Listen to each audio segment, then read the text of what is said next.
welcome to your day off. My name is Corey, and of course, I'm sitting with my best bud, Tone. What's up, Tony? What's happening, brother? You, man, what's happening? Oh, man, another day with Tim. I know, we get 10 more minutes or so with Tim today.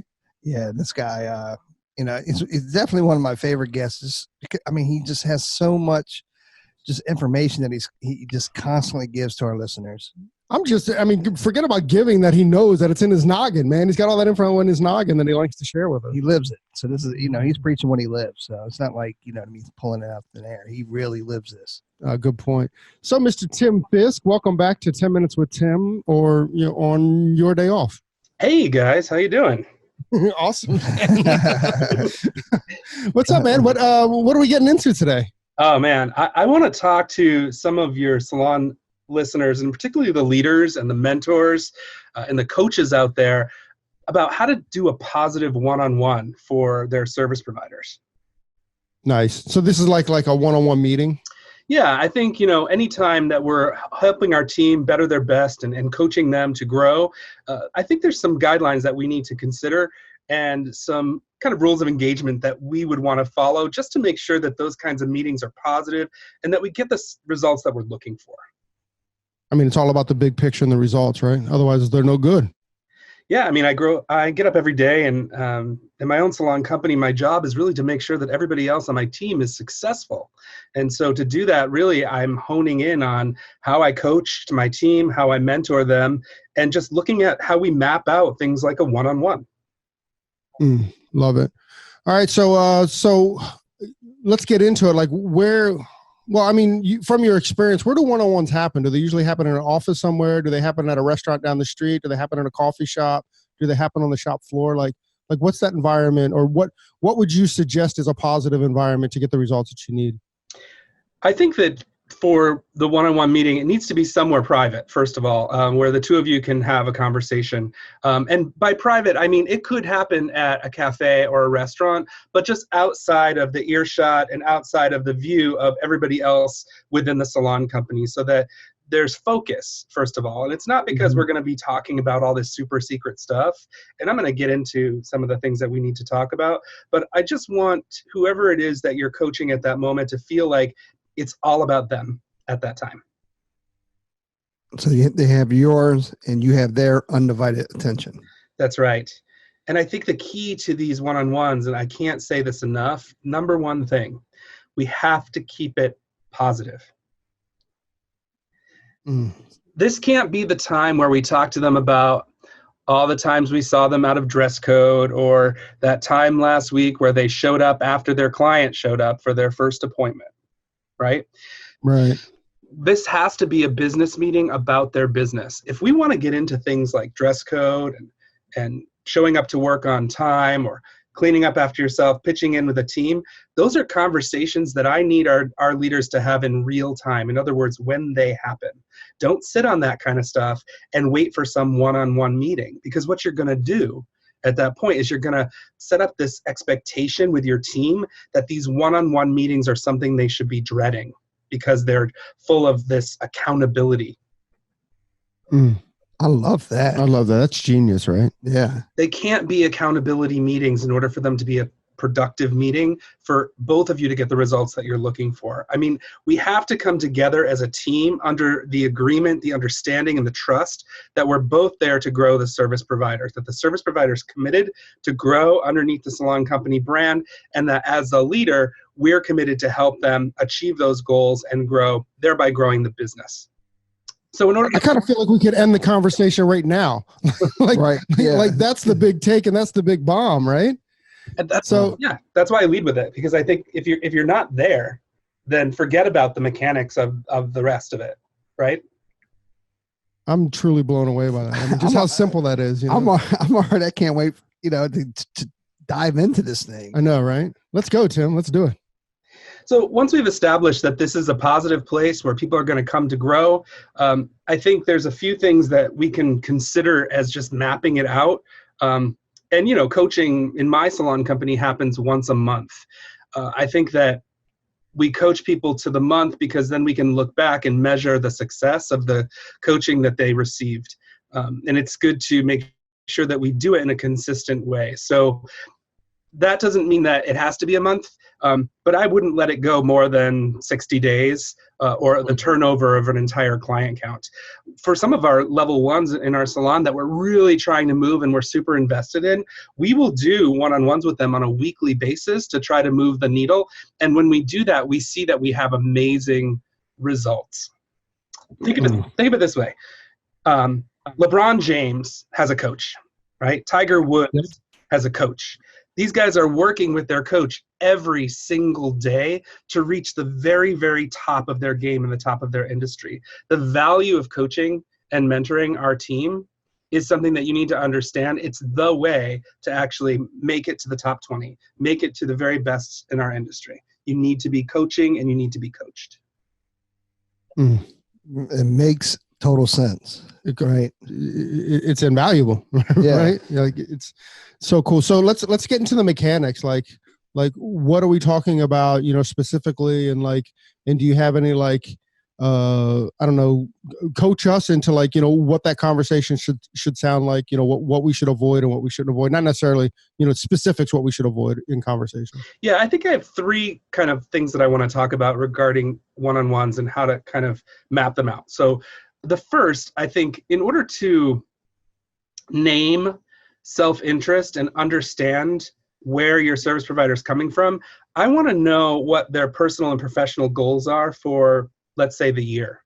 So in my salon company, what we do every January is we have this form that they fill out, and it lists 3 personal and 3 professional goals that you have for the year. And I do this exercise myself, actually, and I'm honest about it, and I share it with my team.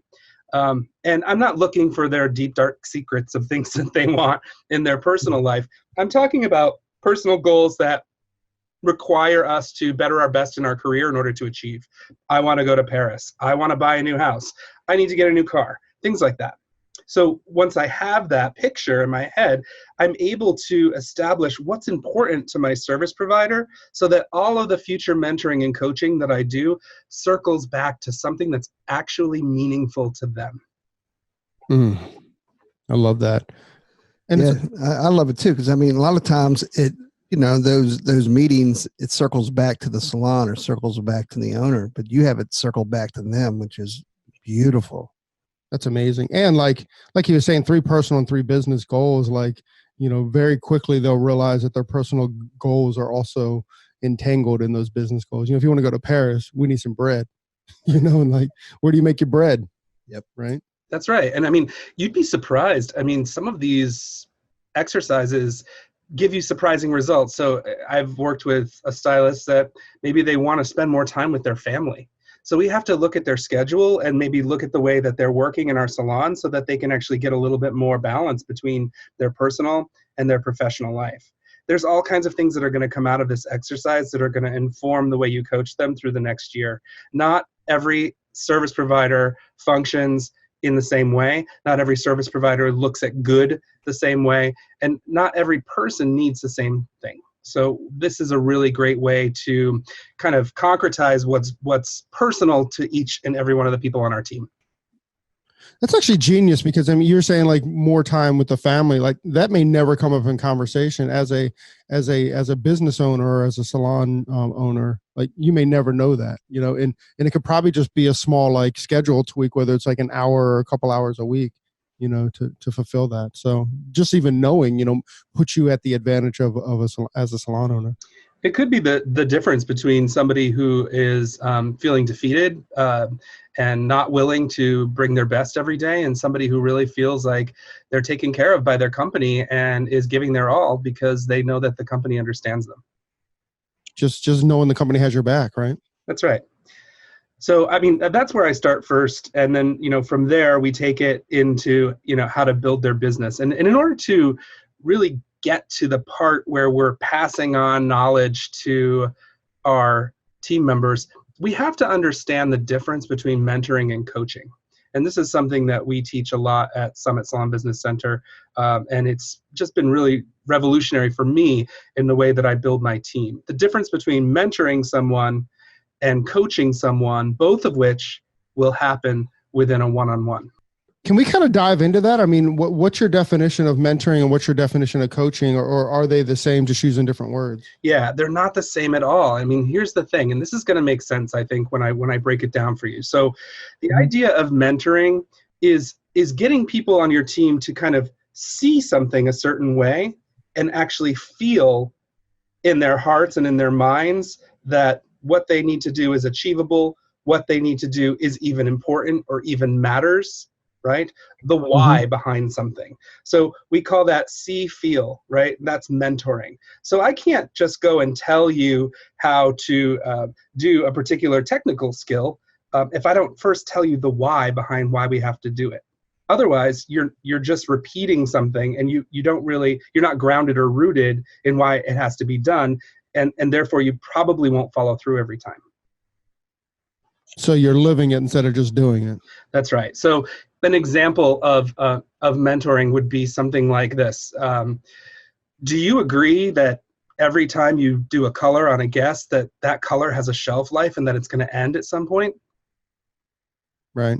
So if it has a shelf life and it's going to end, don't you think it's really important that we let the guests know that has a timeline and when they should come back to maintain their look?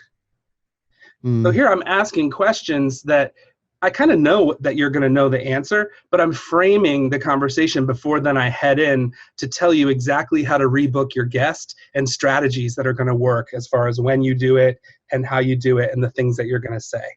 If I just started the conversation with, I want you to say to your guests every single time, I need to see you in 5 weeks. Does this day and time work for you?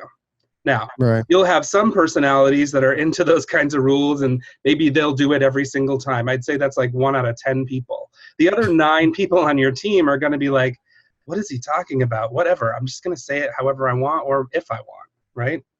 So mentoring gives us an opportunity to get on the same page so we know the reason behind what it is that we're then taking action on. Love it.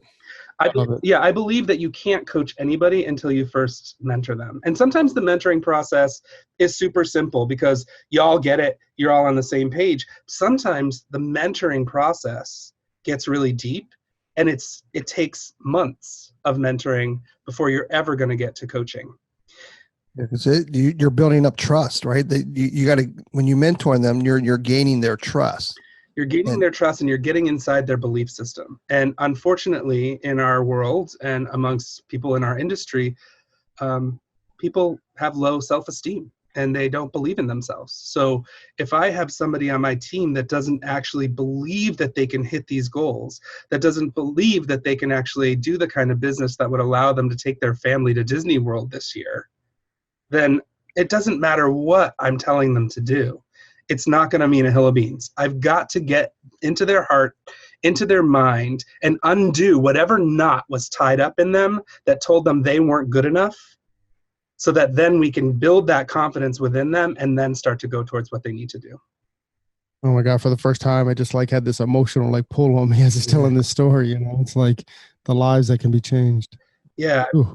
So many of our service providers, they're people, right? And they walk in with all of their own baggage and all their own belief systems. And I'm not trying to change people's values or their belief systems, but I do want a team of people who come together under a set of shared values. And in order to kind of get there, we have to have those conversations. Those are mentoring conversations. I think it's the first time I can actually see the separation of the two. Yeah. It's genius, really. Yeah. Oh, thanks, Tim. Yeah, sure. And I think a coach is going to tell you what to do, right? Too. And I don't think that one is better than the other, or they're absolutely, they live together in synergy and synergistically, kind of something that you have to move in and out of depending on what it is you're talking about and where you are at any given time. To go back on what Tony said, mentoring is to build the trust, and then coaching is kind of the more practical. Here's how we do it. Here's how we achieve those goals. And here's, just the practical use of said skills or teaching said skills. That's right. And if you think back on people that you would call mentors or people that you would even call great coaches for yourself and in your own life, really, they were doing both for you at all times. They were both shaping your worldview and giving you amazing strategies that bring success into your life. Boom. Love that. Yeah, you can't say it any better than that. Nope. So what's you said you had 3. What's the next? So the first, right, was this idea of the personal and professional goals. The second one was the difference between mentoring and coaching. And then I guess the last one I want to say is for service providers in our industry, just kind of going back to the basics of what we need to coach them on in order to build their business. And that's the idea of the Big Four. And I think we've talked about it or touched upon it, but I just kind of want to remind our listeners here what the Big Four is and kind of where they can find a little bit more information about it. So the Big Four was developed by Michael Cole and his Over the Top book, which has been with us in our industry, guiding us for a really long time.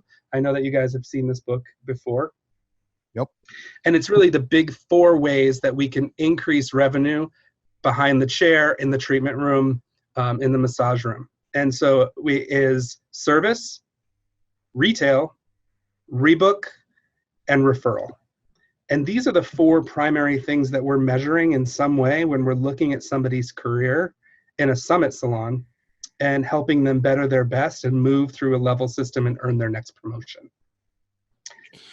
So going back to like an honest to goodness one-on-one, would you take 1 month and you would say, okay, would you break down these 4, the Big Four, and would you break them down month by month, or would you be, for the lack of a better word, attacking all 4 at one-on-one, or does it all depend on where you are? Yeah, that's a great question. And when I'm coaching other salon leaders to coach their teams and mentor their teams, I'm really telling them to take it one little bite at a time. So obviously we're going to have some sort of indication of where the service provider is in each one of these 4 areas. And they could be excelling in 1 and they need to work on 3 or 2 and 2, whatever it is, and people are at different places in their career and need different types of strategies based on where they're at, whether they're a new service provider looking for guests, or if they've been in the industry for a really long time and they need to work on things like average ticket, or even maybe finding new guests because some of their guests are retiring, right? It's different for each person. And so we have to take it one little step at a time. When I'm looking at what to give them to do and coaching them to their, like that do part, I'm really trying to give 1 or 2 of the Big Four for them to focus on in the next month. Love that. So I want to kind of break down the Big Four and just how we measure them so that people really understand a great thing to look at. So when we're talking about service, I want you to look at the average ticket. I think that's the best way to measure what good looks like with the Big Four of service. And so ways that we can increase average ticket are adding on additional opportunities to our guest experience, number 1, right? And it could be anything from a conditioning treatment or a brow shaping to actually having that color conversation with a client. And then I think the other way that we can increase the average ticket is by adding more color clients. So if you have a service provider that's very cut heavy and they're doing both, right? I know some people specialize and they're doing both. We can actually encourage them to use a referral strategy by targeting their current color clients to get more color clients, and that will increase their average ticket. And why we care about average ticket and increasing average ticket is because it's an indicator of people that are working smarter, not harder, right? We call it slowing down to make more money. Can we spend more time with our guests and give them more services, thereby increasing our average ticket, and not have a day of 10, 12, 13 guests of, hi, how are you? How the kids? How's it going? Hi, how are you? How the kids? How's it going? All, those days we really want to just like shove our scissors right up our nose and end it. Again and again. Yeah. So feel like I was living Groundhog Day there for a second. Yeah, so that's service. And then I think for retail, my favorite word, the R word, retail, we found that there's lots of different ways that it needs to be measured now in order to really find what good looks like for us. And so there's 3 ways that I would talk about. Number 1, retail to service, and that's a percentage. You take the retail and you divide it by the service and you get a percentage. And so we know that somewhere between 13 and 15% is really good in salons that have high average tickets. But there's a little bit of a trap in that because we've been steadily in our industry increasing our service prices, which just by default has been lowering our RTS. So for any of you salons out there that have been frustrated or banging your head against the wall about RTS, I feel you. I'm experiencing it in my own salon. And so we're really looking at that number and what good looks like and saying, 13 to 15% is really great in a salon company that has average tickets in the 90s or $100 mark. And that's one way. So that's RTS. But another way to measure it is in units per guest. So like how many units per guest are going out the door? This is something that doesn't take into consideration the actual average ticket price or the price of the services. And so here we're just measuring like of 10 people that you see, are 5 of them or 5 units going out the door, 5 bottles of something or 5 styling products going out the door. And I think that's really great for a salon is to have that kind of like for every 10 people, 5 products are going out the door. So that's a good number then. You're saying, so like, are you saying like almost like a 50% ratio? Is that a fair number to say? Or yeah, do we not want we're not talking about the clients, 5 clients taking product. We're talking about 5 units. So like one client could buy all 5 of those units. No, I get that. So I'm just trying to put it like into harder numbers. So if we see 10 clients and 5 units go out with those 10 clients, then that's a good number. That's right. That's a good starting place. And for us in our summit salons, that's level 1, right? And then it goes up by like 0.1 for that. So it goes to 0.5, which is 5 units, then 0.6, which is 6 units, then 0.7, etc. So, for me, my goal right now, I want to be like a level 3 salon. So I'm looking for 7 units for every 10 guests that go out the door. And that's kind of a sweet spot for me because it's in the middle of kind of the beginners and then the more advanced. I like that.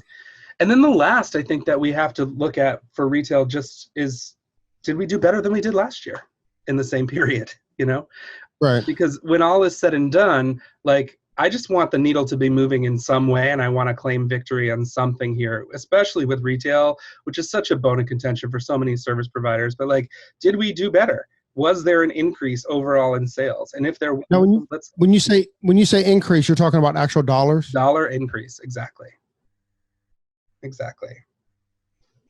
Mm-hmm. Because your retail to service will go down if you just level jumped, right? Even though you're doing the same or a little bit more. Yeah, and you can have some sort of like skew on the units if everybody's selling like chapsticks or gummies, like those little hair ties or whatever, So like, I think in having 3 different ways of measuring it, you're really kind of honing in on where the salon company or the service provider is at that time with their retail. What did Tim call it last time? Triangulation. Triangulation. That's cool. Okay, real quick, let's get through rebooks and referrals. Yeah, so rebook, that one's obvious. It's a percentage. So we just want to know the percentage of rebooks. And I just want to say, if you have online booking, it's going to dip down, especially if you just introduce it. But you can still get it back up there. It's just going to take a little bit of time. And then for referrals. Hold on, Tim. So with the rebook, how are you judging a rebook? Are you judging a rebook before they leave the salon? Are you judging a rebook if they do it within a week? How are you judging what a rebook looks like? That's a great question. So, for me, it's before they leave the salon. So I want to know that and here's the thing. This is about guest experience as much as it's about increasing the earning potential of the service provider. Because number one, as far as the earning potential goes, we know that guests that rebook are going to come in 2 to 3 times more per year. So there we've just increased the annual value of that guest just because they're coming in on a schedule and everybody gets busy. It happens to me all the time. I wake up, my hair's a mess, but it takes me 2 weeks just to get it cut because I'm so busy, right? So we know we're going to increase the value for the service provider. But for the guest, I want to know that my service providers have told them when their service is going to expire and invite them to book their future reservation so that they are on a schedule and they never have a bad hair day, right? Mm-hmm. That's what I want. Dentist's office do this all the time. You always leave the dentist office with a future reservation, future appointment in 6 months. Now, I don't know what I'm doing in 6 months, except for the fact that I have a dentist appointment. Right. That's awesome. So this can be... just to add something here, like recently back in February, we went on an online booking system, and using the rebook system. I got to tell you that I'm getting more frequent just being online. creates more frequency with my clients, right? So like and what I'm starting to realize happened was those that didn't pre-book, that, like you were saying, they would remember at 11 o'clock at night and go, oh, I need that appointment. Then the next morning they'd wake up and forget it, or the kids, something happened or whatever. And then it'd take them a week to make the appointment. And like, that's honest to goodness what's happened in my book. Now that we have online booking, 70% of our rebooks are done after business hours, which blows me away, and I'm seeing more and more frequency because of that as well. Yeah, I agree. I get an email every single time somebody books online in my salon, and I'm getting those emails late at night and early in the morning. I think people are doing it in bed, right? As they're book an appointment, I think they totally are, because I'll wake up in the morning, I'll have 6 appointments that booked overnight, Yeah. If you really wanted to geek out on it and get in the matrix, like, you would look at each one of your guests, and you could even do this for your best guests, your high ticket guests. Look at how many times they came in the last year. Was it on a schedule that was appropriate for them? So if they're on a 6-week schedule, they need to be coming 8 times a year. If they only came 7, that means that they actually missed an appointment with you, and that they had some time in their life where their hair wasn't the way it needed to be. And so we're really looking at like the number of times that guest comes in within a year. Love that. All right. I love that perspective. I know, right? What? Tell us about referrals. So referrals are obviously, this is how we build our guest count. And so when I have a one-on-one, the first thing I want to look at regarding referrals is, guess what? I want to look at their social media. And it's not just because I'm a social media dork and it's where I live, but I just believe it's the most powerful way to build your clientele in 2019. And not just any clientele, but exactly the kind of clientele you want, right? Because we can hone in on our muse, our target demographic, our perfect client, and we can go and find them out in the world using great hashtags, or we can find them using a guest influencer strategy, using our favorite guests that get the services that we want to do more of. So with referrals, we know that people that are really knocking it out of the park, they can do up to 20 referrals in a month. But I think more nuanced, let's figure out how many of those people come back. Yeah, no doubt. Yeah, and we don't really talk about retention at Summit, but if you have somebody that is really knocking it out of the park with referrals, but they just can't seem to get their rebooks up, or their average ticket is faltering a little bit, we might want to take a look at retention just to make sure that we're just not getting these one and done clients that are coming in just because of Instagram or something like that. But okay. What are the hard numbers for that? How do you judge that? How are you measuring that? If you have like we all have that, once every 3 or 4 month highlight, like does that fall within your retention rate? Does that fall outside of your retention rate? What numbers are you using, or what timeline are you using for retention? Yeah. In so much as balayage, we know that it's really stretched out the appointment time for people. I actually talk about booking a maintenance appointment, and I really believe people need it. So I'm going to still try to get them in every 6 weeks into my salon company. But that doesn't mean that everybody's going to take advantage of that. We have to look, and it's funny, I'm doing this too with my automated software. So we offer a discount to guests if they don't make an appointment within a certain number of days. And it used to be 90 days. But what we were finding was all of our highlight clients, our balayage clients, they weren't coming back in 90 days. So they were all getting a coupon to come back for their next appointment, which was just their regularly scheduled appointment. So I've actually popped it out to 120 days, about 4 months. Like that. So when you do your numbers, how are you doing your numbers?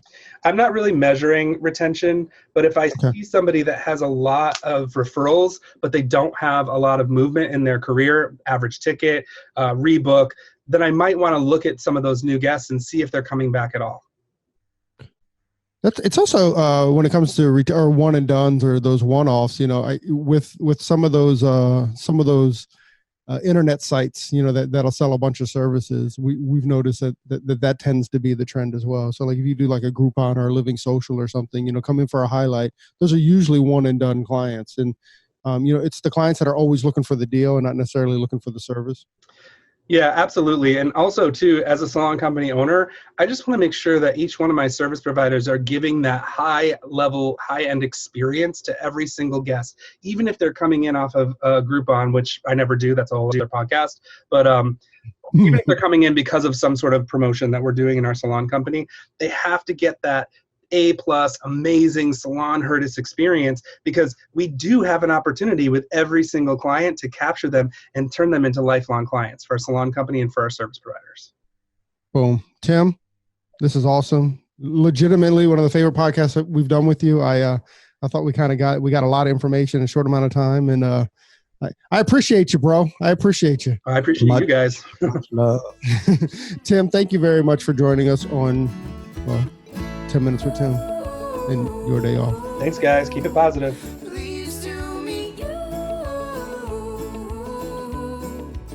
Hey, so there it is. Hey, this is a message that we've been trying to bring, I don't know, for the last couple of months, actually since we started the podcast. Hey, so if you like the podcast or if you find that it's useful, please leave us a review, a 5-star review on iTunes. Leave us a rating and a review. But if you don't like it, forget about it. Yeah, totally forget about this message. We also want to thank Sarah and Blaine from Pretty Gritty. Sarah and Blaine, they are a band out of Portland, Oregon, and we just want to thank them very much for allowing us to use their song, Pleased to Meet You, on our podcast. That's cool. I think you can find their music on iTunes. Peace and hair grease.